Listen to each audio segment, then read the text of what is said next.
Industry Insider is only available at Promo Corner, the leader in digital marketing for the promotional products industry. Each Monday, they discuss, dissect, and debate a single issue impacting the world of promotional marketing from every industry perspective. Now, it's time for Promo Corner's Industry Insider. Welcome to another edition of the Industry Insider, your promotional products podcast where you can get all the nerdy news you need to know about. My name is Jeff Franklin, the National Accounts Manager with Headwear USA, and I'm joined today by three other lovely folks. But before we get to them, this incredible broadcast you're about to listen to, witness, is brought to you by our good friends over at TechWeld USA, made in a world filled with worry regarding overseas products. They offer many USA-made products to help separate themselves from the promotional products pack. Hand sanitizers due to coronavirus outbreak, still something that's going around and trending worldwide. The CDC recommends sanitizing and washing hands to help prevent the spread of the disease. They have many sanitizer SKUs that can help combat the spread of the virus. They've also got a lot of FDA-compliant products. In a time of uncertainty, knowledge that a product is FDA-compliant is key in allowing a customer to feel at ease when placing an order. So go check them out at techweld.com. That's TEKWELD.com. And let them know that Industry Insider sent you, and tell them that Meg's Bangs brought you over that way. Meg Erber, how are you doing today? I am doing great. I just want to say we are very close to hitting our goal for the Sleep In for Good challenge, and our good friends over at Chameleon Like generously offered to match the next $2,500 in donations. So if there was a week to do it, this was the time. Go to promocares.org/sleepinforgood. $9 will put you on the sleep squad. Let's do it. Donate. Very nice. What are we waiting for, people? What are we waiting for? How you doing? I'm good. Thank you. Holy crap. Meg Erber asked me how I'm doing, guys. We are making headway. History. Stephen McFadden, how are you? I'm going to jot the date and time that happened for your records, Jeff. It's going in a time capsule. All right. Well, we're joined today by a very, very special guest. Look, we've had him on before, but not at this capacity. Mr. Dale Denham is the new president and CEO of Ppai. So Dale, congratulations on the new gig. Really excited to hear what's happened since you've sort of taken the reins, and excited to talk about today's episode. We're going to hit on Expo and what's happening with that. We're going to talk about, maybe a brief sort of state of the industry in Dale's eyes. But before we get to all that and much more, Dale, it is customary for us to allow our special guests a good 3 to 4 minutes to introduce yourselves, tell us about yourself, how you got involved in the promotional products industry to begin with, and what you've been up to since. All right. Well, I tend to think everybody knows me, but I know there's a few people who don't. But I've been in this industry 26 years, so I am still meeting people. I was at an event 2 weeks ago where there were 100 people, and I only knew about 30 of them. So reminds me, not everybody, despite my 30 years in the industry, have I had a chance to meet. But so I started my career back in the mid 90s in this industry, working for a small company called Impact that was a competitor to ASI, joined ASI in 2000 and was their senior vice president, and then worked for Geiger for the last 10 years as senior vice president and CIO. And then during that time, I served on the board of directors for Ppai. And a few months ago, they called and kept calling and said, we'd like you to be talking with our recruiter, and talk to the recruiter. And I won't bore you with all the detail, but I did not expect to be taking this job because I loved what I was doing. I had anticipated retiring there. But the reason I took this position is I love to make a difference.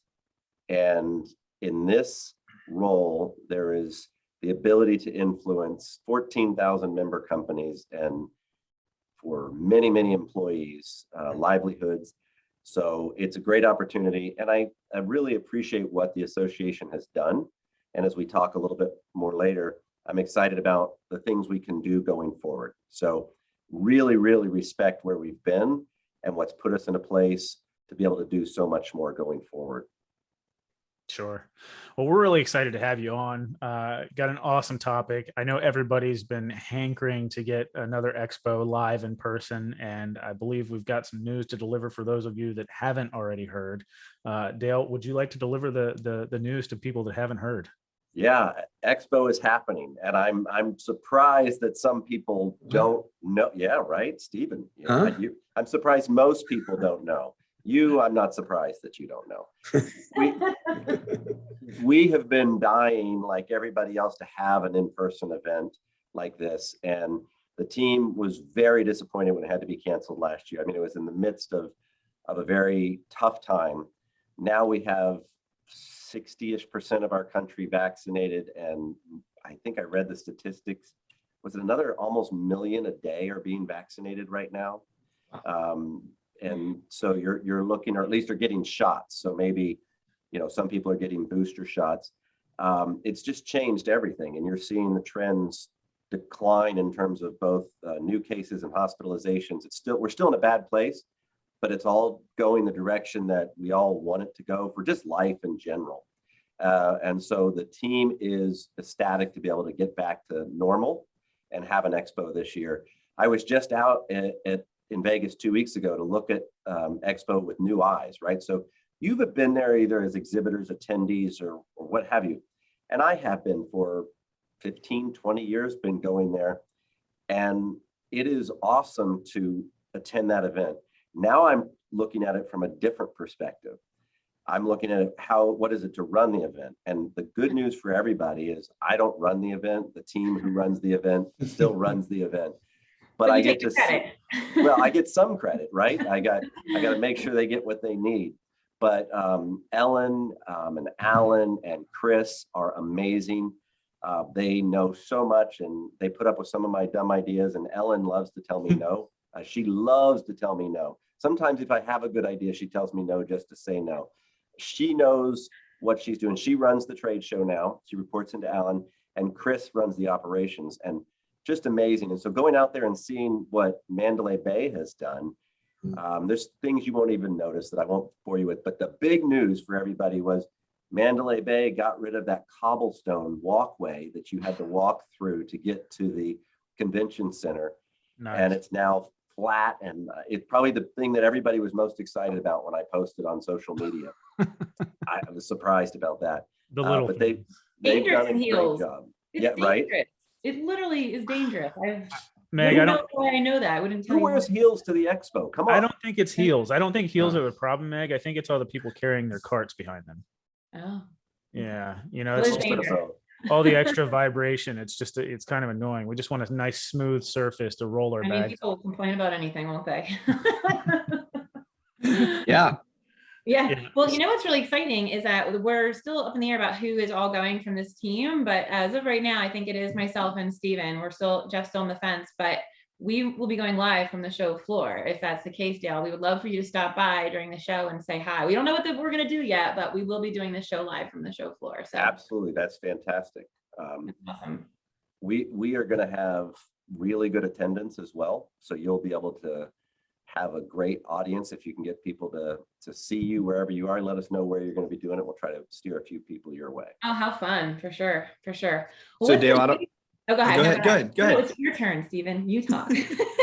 So I know a question people are probably wondering is, what type of precautions or limitations they'll be coming from both, I guess, Nevada and or the convention itself. I'm actually attending a conference next week, which is in California, and they're requiring us to upload our vaccination stuff ahead of time, things like that. Do you know about anything that's come through from that direction on stuff for the show that's going to be required for people, or people need to be looking out for, or any info to share? You definitely asked the question that's on everybody's mind. So let me ask you a question. The event you're going to next week, is it a relatively small event? 700 plus. Okay. So there's very few large events that are requiring that, CES being one of them. CES is requiring vaccination. We are taking the approach, for a number of different reasons, that whatever the state or local or Mandalay Bay requires is what we're going to follow. And I could give you a lot of different reasons for that, including one, frankly, that I want to stay out of politics. And while this is a health issue, it's also become a political issue, for better or for worse. Yeah. But the reality of the situation is we are not the experts. We should not, as PPAI, be telling each of you what to do with your decisions. So we leave that to the CDC, the government, whether you trust them or don't trust them, they're the bodies that are there. If Mandalay Bay is requiring something, we will follow their rules. And to give you an example, it would be sort of silly for us to say, okay, yeah, you have to follow these rules on the show floor, but then you walk into Mandalay Bay and the rules don't apply. Right. So Fair. the consistency really is, let's just follow the state and local guidelines, Mandalay Bay guidelines. I was there 10 days, 2 weeks ago. Everybody was still required to wear a mask and still is this point. If that's the requirement when we get there, that's the requirement when we'll have. But that included gambling, that everything. They required it everywhere. The cases are falling. If they fall low enough, there will be no mask mandate. If the government doesn't require us to do a vaccine mandate, we will not. But if they do, we already have something in place that we've prepared for that will make it easy for everybody so it doesn't become a big hassle when you get there. So we're prepared for it, but I would say it's highly unlikely there'll be a vaccine mandate. The mask mandate is going to be up to the Mandalay Bay, basically. So Dale, with the vaccine mandate, would they offer the option to, negative tests upon arrival before you get there, that type of thing? That would be my guess, because Okay. even if you look at the federal mandate for government contractors, that's an option. Okay. So I would be surprised if they didn't provide that option.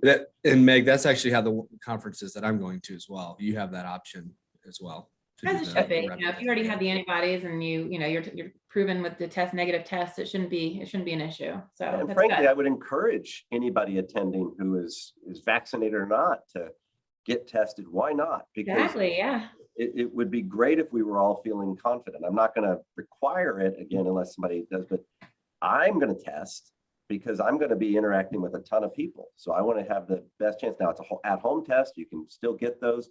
So I will be doing that. And I would encourage other people to do that for the safety of everybody else. Yeah, I actually went online and ordered one just to have with me because I am traveling next week, and it's an at-home test, but the insurance covers it. It was just went in for my insurance information and I got it in the mail like the next day. So Great. It's good to take with you and travel, or you can pick them up somewhere. I know Rite Aid CVS has them as well. But whatever people are comfortable with, they can come. And there will be some people who, whether there's a mask mandate or not, will wear a mask. Maybe it'll be an 100%. N95. Oh, yeah. And that's really what I say is, this is an important place to do business. I've talked to several suppliers.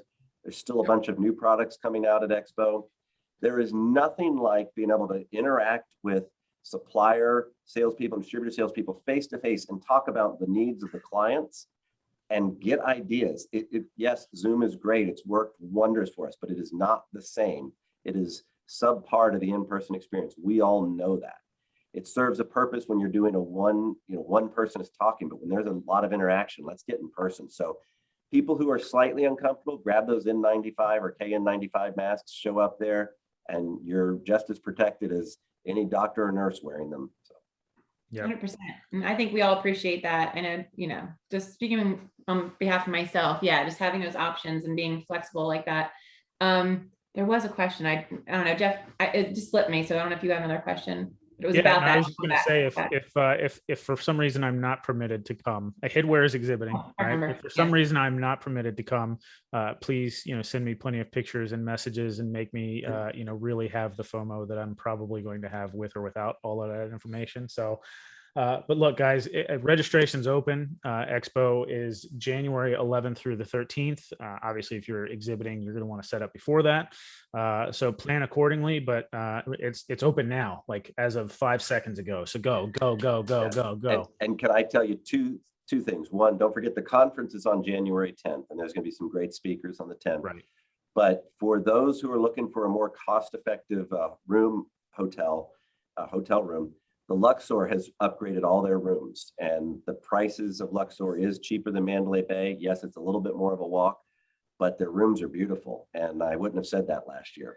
So that's the other thing. I do get those rooms booked early as well, because at some point they released those rooms and it was packed when I was in Vegas. So, It's funny. We just did all of our booking and registration. The Mandalay prices were surprisingly lower than previous years. We negotiated really good rates this year. The early bird rates, I forget when they expire, but get them in now. Yeah. And get your flights booked now too, because flight rates are actually pretty good, and you still get good seats. You wait too long, you get stuck in that middle seat. Very true. Remember, Vegas is, I mean, their number one industry is tourism, and so I mean, if they've been hurting. So yeah, I mean, I would imagine any nice, good conference like a CES or a PPAI is going to be able to get business back into Vegas, and I would imagine they're going to be willing to work for sure. I remember go ahead. You remembered it. Go, Meg. I remember my question. It had to do because with registration. So when you register, it also asks you if you would want to exhibit at Direct to You. So are you guys doing them simultaneously? Are you going to do it at a different time? How's that going to work? Or you guys don't know yet? It's just. Oh, sure. We know. Yeah. Oh, so we talked about, we've had some people say, oh, we'd love you to do it at the same time. The reality is suppliers don't really have enough staff overall to properly man both booths. The Direct to You online event was very successful, far better than I would have guessed. And so we're going to do that again because it was so successful.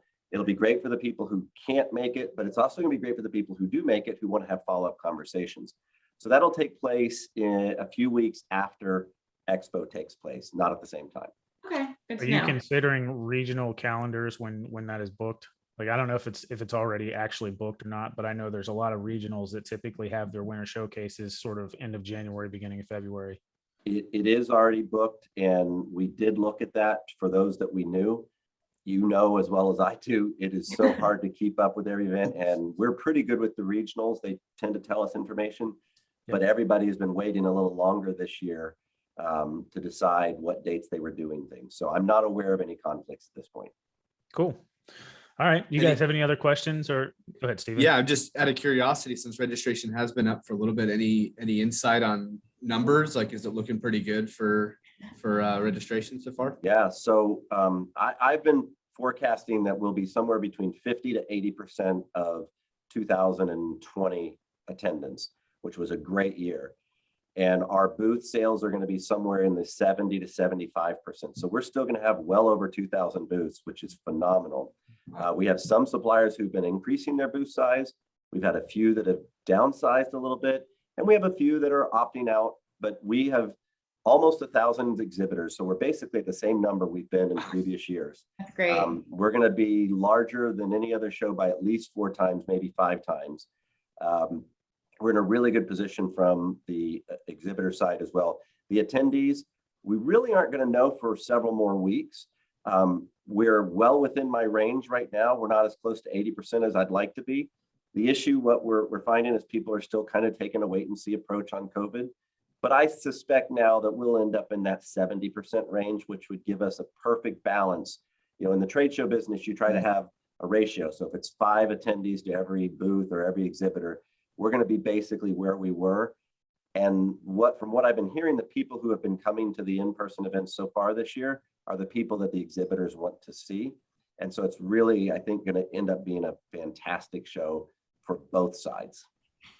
Yeah, I think everyone is very excited. I think none of us got to go to Chicago, and we all were like, oh, we missed out. We really felt like that. And I think with this show coming back, and it's the premier show every year, and I think so many people are looking forward to it, you probably will get a lot of last minute registrations, people waiting to see what's going to happen. So that could push us over my 80% target if that happens. And that's sort of what we're thinking might, but we're going to keep our expectations set relatively low. Yeah. But, again, to your point, Dale, like if you want to get in a hotel that's anywhere close to there, you're probably going to want to book earlier. I wouldn't put it off if you're planning on going. I mean, obviously you'll be able to find accommodation somewhere if you do choose to wait till the last minute, but it's always easier if you book early. So for sure, get in there and get it booked. All right. Well, if we don't have any other questions for Expo, we can move on to our next topic of discussion. Ooh. There was one Facebook question regarding Expo. Do you know if there's any plans for any outside events? Ooh. Yes. So we are talking with a couple of different groups that are hosting events. I can't tell you yet where our Wednesday night party is going to be, but it is going to be very significant. And when that news comes out, people will be very happy. There will be some events outside in terms of networking events as well. And of course, when you're in the exhibit hall, it's a big, wide open, lots of air circulation and such. The most dangerous place is going to be the elevators. So bring your masks for the elevators. The elevators Javier. and eye candy, Yeah. Well, at least eye candy, you can separate. If you get on the dance floor, you can't. But if you can, When's the last time you were at eye candy, Dale? Okay, I'm old, but when I went there, you could stand on the edge of the eye candy and There's no edge anymore. You just walk by and hope no one recognizes you, because then once you get pulled in, it's like, oh. And thank you, Javier, for the question. Appreciate it. Yeah, really good question. All right. Well, why don't we move on to sort of the state of the industry type of questions? I know obviously there's some legislation that we're talking about, global logistics issues, the Ocean Shipping Reform Act. Let's talk about that. Like, what is how that? you gonna What fix is it that all? exactly? Yeah. What's your plan, Dale? PPAI, we're going to fix the world's global logistics issues. Oh, Really, that particular, I do hope everybody will go out to our website and click the link to support that. This is essentially giving the government more ability to push. Right now, the law that was enacted was in 1998. There's all sorts of changes that should have happened in the last 20 years that didn't. So you can book freight without having capacity. It creates all sorts of problems. So it's really just limiting the oversight of what the federal government and the different bodies that are supposed to be managing that, they can't really enforce anything. So it's to better give them power to enforce the laws that should be there and to change the laws that haven't been changed. We all know, and it's just the best state of the industry I can give you right now is what you're living every day, everybody else is living. Supply chain, logistics, it's a nightmare. Labor is a nightmare. Everybody is facing it. Every distributor I'm talking with is telling me it's taking me 6 calls to follow through on an order that used to take 1 call, or 20 calls instead of 5 calls. The state of the industry is people are spending way more time to get the same amount of business done, supplier and distributor. Yeah. And logistics is a huge part of that. And while we can't truly solve this problem alone, this does give our government some tools if they follow through on it. And it should be a bipartisan issue. Yeah, I was going to say, I know in some cases, some of the legislation promo has not always been on the side of, it seems like, the majority of retail. And it seems like this is one of the bigger issues where I can't imagine anyone, especially anyone that's importing, is going to be on the opposite side. Everyone needs something done. So it puts us on the kind of a more popular side of the table of this. It should give us a chance to have our government completely work together and do something. I'm sure there's somebody somewhere that's going to be hurt by it. And people don't like regulation. And I think that's the one sort of negative, but this is really regulating the carriers of the shipping. And right now they're a monopoly. They've bought up all the little players, and that's why that's one of the reasons we have this problem. Yeah, I was going to say, typically I wouldn't be for regulation. There's a lot of good stuff in there and so like you said, it should be bipartisan for sure. I think my concern, one of the things that was mentioned in there was something about, the cost of a container and not being able to sort of exponentially just increase that. But I mean, who actually sets the cost of that container? I mean, is that let's say China or whoever the exporter is, or how it's the work? Shipping company basically. Okay. So people are reserving space on there, so they're charging whatever, and then whoever has bought that space is in control of that. If an argument could be made that it's like the expo, we buy the hall, right, and then we give people different spaces, and we could say, oh, we're almost sold out, so we're going to raise the rates. And what they do is they say, oh, we are sold out, you've already committed to this, so we're going to say, you know what, you're not as important as this guy, I'm going to raise your rates, or we're going to honor your contract, but 12 weeks from now. And that's what's happening. And so that shouldn't be allowed. Yeah, that makes total sense for sure. Okay. All right. Well, any other questions as far as the Ocean Shipping Reform Act or anything else you guys want to touch on? I know. Very quickly, today, there's something going on today. Steven, what's today? No, it's I'm nothing. looking at my calendar here. That's weird. I have birthday announcements from Facebook. on my watch. Dale, did you lie to us? Is today your birthday? No, We've been Jeff. talking about No, me. Jeff. Jeff. So happy birthday, Jeff. Sorry we didn't say it in the beginning. How old are you today? Old enough. There's plenty of Old gray enough. in the beard. That's all that matters. Yeah. Happy birthday, Jeff. Thank you. Well, I think the main topic, aside from Jeff's birthday, that we all really want to know. I mean, drum roll, please. Like, what now that you are president of PPAI, what is going to happen to the industry 18 list that you put out every year that people work their entire lives all year to be on? What is Just the to be future on of that list. Like, that's literally the only reason they do it, you know? For the record, I Right. did It's bully the most Dale for an important entire thing. year once. Just kidding. Well, funny, Meg, because I have actually had other people ask me this question and I've answered it privately. Oh. The question, Oops. it is a little odd to have in my role a list that I personally name people to. Most of in fact, all of the things that PPAI does is done through either committees or different groups of people that name things. We as staff and me in my role, we don't make those decisions. And I'm glad, because if you don't win an award, I don't want you looking at me. But the Online 18 is one of those that I have thought about whether I would give it to somebody else, but I am going to keep it for at least one more year. And what I will probably do is have a little bit more input and influence. I always have gotten a lot of influence, but I will retain the final ranking and list on my own. I think it's kind of fun. And Well, unfortunately, I don't know if you know this or not, but somebody on this podcast has actually gone viral on TikTok. really, who would Yeah. that be? I don't know. It might have been Bangs up there. I'm not sure. Is that the TikTok name, Bangs? No. Oh, it should be. Yeah, Meg did go viral. No, Meg it Erber was, went viral on TikTok because she likes to throw raging parties and cops get called, you know? Oh, well, it was my kids riding in the cul-de-sac. Okay, cul-de-sac Ken called the police on us, and I'm just. so It almost has 1 million views. Is it Oh my really up to gosh. 1 million? So Dale, I say that just to say this. I don't think anybody on your industry 18 list has ever really gone viral before. So I mean, I feel like Meg Erber probably deserves #1 this year. I'm just saying. well, if the criteria was for going viral, then yes, but there is a little bit of business criteria in there. as Totally well, so. understand. We're The Totally fact that trying, she's Meg. throwing What is it ragers for? at her house is not something that's gonna, but I'm gonna have to look this up. Unfortunately for me, I am not on TikTok because I'm told it is a time sink. So I'm gonna have to count on, some help for people to both view your video as well as take into know what, account Dale? that group of people. I might actually there may be hope for me to get on this list after all. If you're not on TikTok, I might have a chance. No, I'm not on No. TikTok either. no chance. Fair enough. Any other questions for our esteemed guest? No, Dale, I've just known you for so long, since your ASI days, and I'm genuinely happy for you. I think this is a great move for not only you, not only for PPAI, but our entire industry.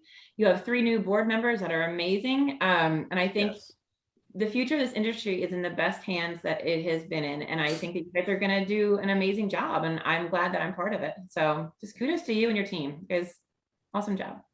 Thank you. The only other question I'd ask, obviously there was a transition period, with you coming in, how was that like? Is any shout outs to the staff or just anything about the transition you want to share?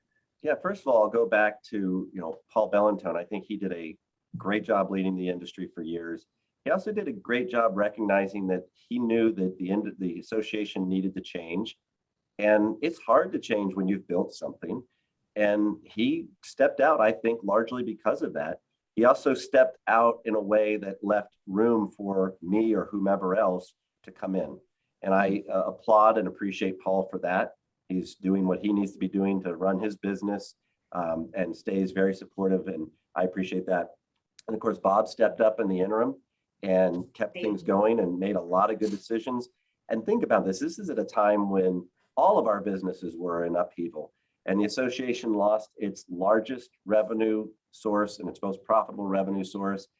And the team worked through all that.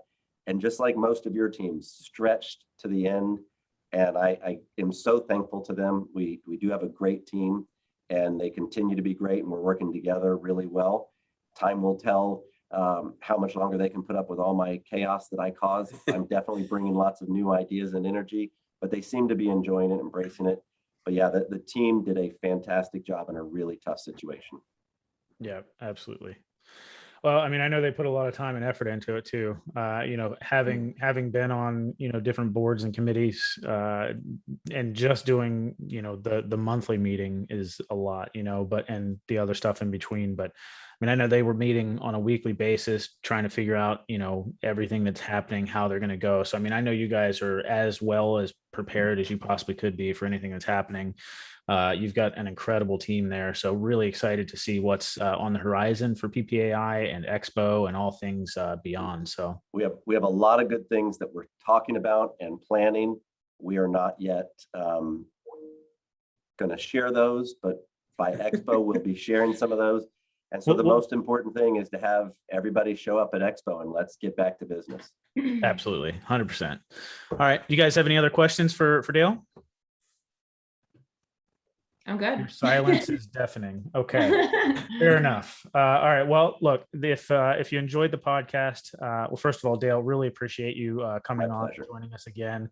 I know you're extremely busy, planning big like conferences and stuff like whatever. But birthday parties for Jeff. Yeah. But look, I really appreciate you coming on. Incredible guest, wealth of knowledge, and very excited to have had you. But this broadcast was brought to you by our good friends at TechWeld USA. Made in a world filled with worry regarding overseas products, they offer many USA-made products to help separate themselves from a promotional products pack. You don't have to worry about those shipping containers when they're made in the USA. But look, they've got custom packaging as well. Who doesn't love a nice custom package with their product? And they love to create new every day with their custom packaging division. It's a great example of that. Each box takes on a life of its own, and they can work to meet your custom packaging specifications. And they're also, I don't know if you guys know this or not, but TechWeld is known for their sunglasses. Let me tell you, they won the Distributor Choice Awards in the sunglass category, and they've got many sunglass categories or many SKUs in the sunglass category, and they're FDA approved UVA and UVB protection. Really awesome products. Go check them out at techweld.com. That's TEKWELD. You will not be sorry that you did. Guys, thank you for joining us. It was wonderful to have you again, Dale, and looking forward to Expo. Thank you for listening to this week's episode of Promo Corner's Industry Insider. For more great content from industry thought leaders, including podcasts, blogs, and videos, visit promocorner.com.